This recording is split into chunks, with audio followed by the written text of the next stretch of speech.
In This Week in Military History, we look back to 1942 when the United States Coast Guard authorized the Women's Reserve, known as the SPARS.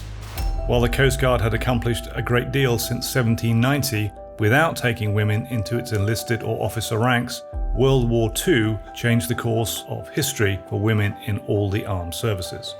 As World War II approached, the Coast Guard and the other branches found themselves in greater need of more personnel at sea and troops on foreign soil.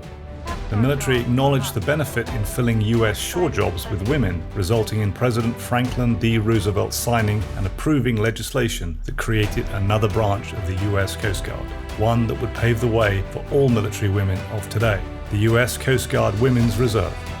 The USCG initially thought they would need 8,000 enlisted and 400 officers. However, over the course of World War II, between 10 and 11,000 young women volunteered. After a month of training, most SPARS were assigned duties that were clerical in nature, although by the end of the war, the SPARS held 43 ratings from boatswain's mate to yeoman.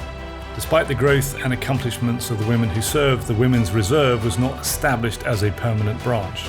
In August of 1945, following VJ Day and ultimately the end of World War II, demobilization efforts began, and SPARS gradually discharged.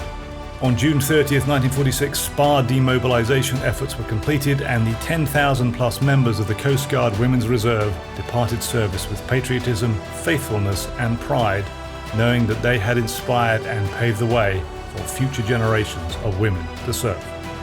Join us next time for another segment of This Week in Military History with the Pritzker Military Museum and Library.